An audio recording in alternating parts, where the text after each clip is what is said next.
Muling naghatid ng tulong ang Iglesia ni Cristo sa mga kababayan po nating Muslim na nasa Salam Mosque Compound dito po sa Quezon City. Nalabis naman po nilang pinagpasalamatan. Dumating din sa sinagawang lingap sa mamamayan si Senator Robin Padilla. Detalye sa report ni Madeline Villar Moratillo.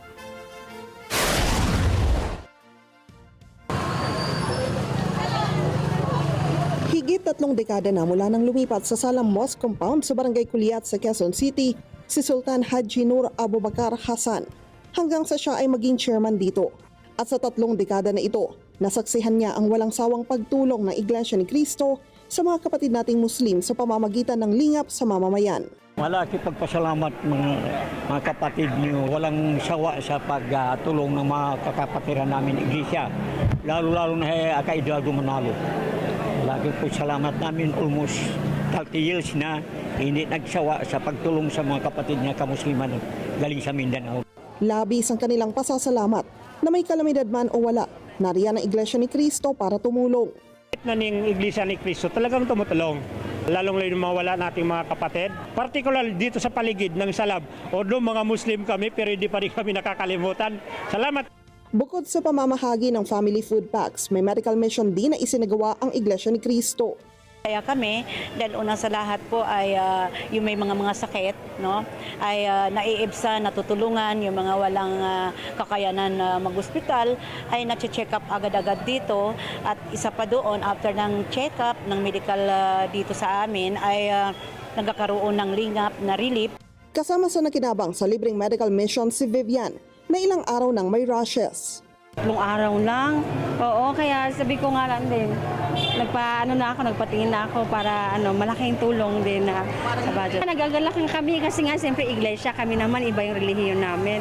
So parang nakakatuwa din na yung ganitong samahan ng isang relihiyon, napakasarap tignan. Yun lang kami masasabi sa iglesia, hindi napakabuti.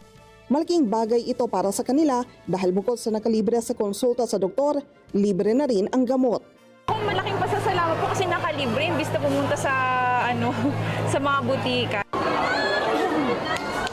Dumating rin sa ginawang lingap sa mamamayan sa Salam Compound si Senador Robin Padilla.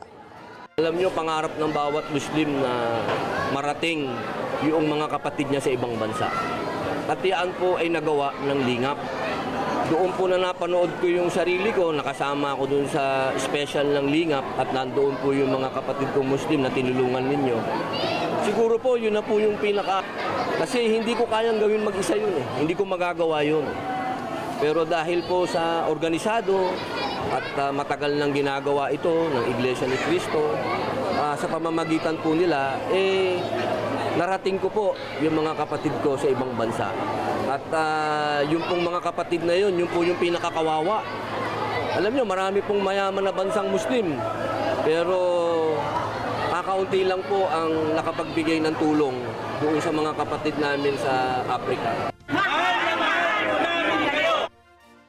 Madeline Villar Moratillo para sa Mata ng Agila.